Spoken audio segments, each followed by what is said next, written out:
আমরা মোদির বউ বেটার এই বউয়ে আপনার কত কাহিনী করে গেছে। আমরা বাংলাদেশে একবার বেগুনের দাম বাড়ছে রমজান মাসে, বাড়ছে পরে দেশের জনগণ খুব ক্ষিপ্ত হয়েছে, ফেসবুকে দুমছে লিখতেছে যে বেগুনের দাম কমান, রাত হয়ে হইল রমজান, আমরা ইফতারি করব। এই জন আন্দোলন শুরু করলো। আমরা বুবুয়ে আইয়া সেরা কয় তোমরা এক কাজ করো, বেগুনি খাইয়া গীতা করতাম, মিষ্টি কুমড়াতে বেগুনি খোড়া। চিন্তা করেন কত বড় ইত্রামি আর ভাইজলামি করে গেছে আমরা সাথে। হ্যাঁ, এটা ইত্রামি না, জনগণের সাথে ভাইজলামি না। বেগুনির নাম হয়েছে তো বেগুন থাকার কারণে। মিষ্টি কুমড়া দিয়া যদি বানান, এটার নাম কি বেগুনি হয়? এটা তো বানাইতে পারতাছি না, এটার নাম কি তা হয়? চিন্তা করেন এই টাইপের ইত্রামি করছে বুবুয়ে। আমরা মোদির বউ বেটার এই বউয়ে আপনার কত কাহিনী করে গেছে, কথা বুঝছেন?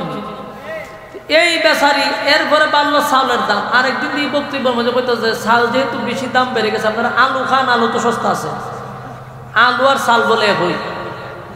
এই ধরনের ফাইজলামি আমরা সাথে করছে। এরপরে বলছে বার্গারের বদলা ওই যে কলা দিয়া কিতা জানে কয়, কাঁঠাল দিয়া, কাঁঠাল বার্গার।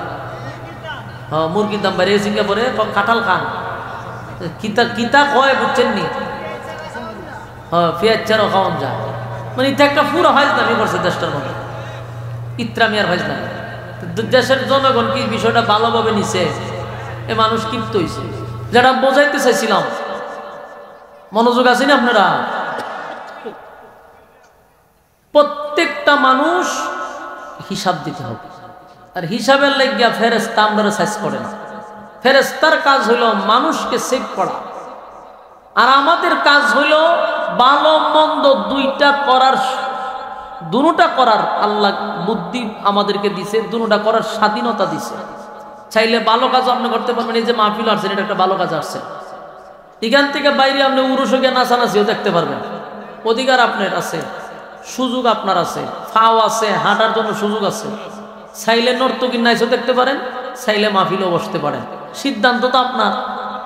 এই জন্য আল্লাহ কয় বন্দার আমি সিদ্ধান্ত দিয়ে রাখছি, যার মনে যেমনে চায় সে চলতে থাকুক। ভালো কাজ করলে বিনিময়ে জান্নাত পাইব, আর খারাপ কাজের বিনিময়ে সে জাহান্নাম পাইব। তো মাঝখানে ফেরেশতার আল্লাহ এই অর্ডার দিছে না যে আমার বন্দারে মেরালা। আল্লাহ হয় আমি তো আছি হিসাব নেওয়ার জন্য। বন্দা হিসাব না দিয়া হাসরের মাঠে এক চুল পরিমাণ আগাইতে পারবে না। কথা কি বুঝতেছেন? আমি পাই পাই করে বন্দার কাছ থেকে হিসাব নিব। এই যে ভাই সাহেব, এখানে মোবাইল করার জায়গা না, জোরে জোরে যদি আপনি কথা কোন থেকে কেমন হইব? ন্যূনতম কিছু জ্ঞান থাকার দরকার তো। আল্লাহ বলেন চুল পরিমাণ তুই আগাইবি, সুযোগ আমি তোরে দিব না, কারণ আমি তোরে জ্ঞান দিছি, বুদ্ধি দিছি, ভালো মন্দ বোঝার ক্ষমতা দিছি, যেটা চতুষ্পদ জানোয়ারকে দেই নাই। আল্লাহ নিজে বলেন লাহুম কুলুবুল লা ইয়াফকাহুনা বিহা ওয়া লাহুম আ'য়ুনুল লা ইউবসিরুনা বিহা ওয়া লাহুম আযানুল লা ইয়াসমাউনা বিহা। চোখ দিছি দেখার জন্য, কান দিছি শোনার জন্য, অন্তর দিছি বুঝার জন্য। দুনিয়ার সব বুঝলি, তুই পরকাল বুঝলি না। আমি তোর কাছ থেকে হিসাব নিব, পাই পাই করে বন্দা তোর কাছ থেকে হিসাব নিব। চুল পরিমাণ তুই সামনে যেতে পারবি না। কিন্তু দুনিয়াতে তোমার আমি স্বাধীনতা দিছি, তুমি চাইলেই নর্তকীর নাচ দেখতে পারো, চাইলেই মাহফিলে বসতে পারো। তুমি সিদ্ধান্ত কোনটা নিবা, এই যোগ্যতাটুকু তোমার আমি আল্লাহ দিয়ে দিছি। তবে একটা কথা তুমি যাই না রাখবা, বান্দা আমি তোমার অনর্থক পাঠাইছি। বলুন আল্লাহ আমরা অনর্থক বানাইছে? এই স্পষ্ট বক্তব্য আল্লাহর, আমি অনর্থক বানাই নাই। أفحسبتم أنما خلقناكم عبثا وأنكم إلينا لا ترجعون। আল্লাহ বলেন অনর্থক, বেহুদা, অপ্রয়োজনে, নিষ্প্রয়োজনে কখনো না আমি তোমাদেরকে বানাইনি। অবশ্যই আমি আল্লাহর কারণ আছে, বিনা কারণে বানাইছে।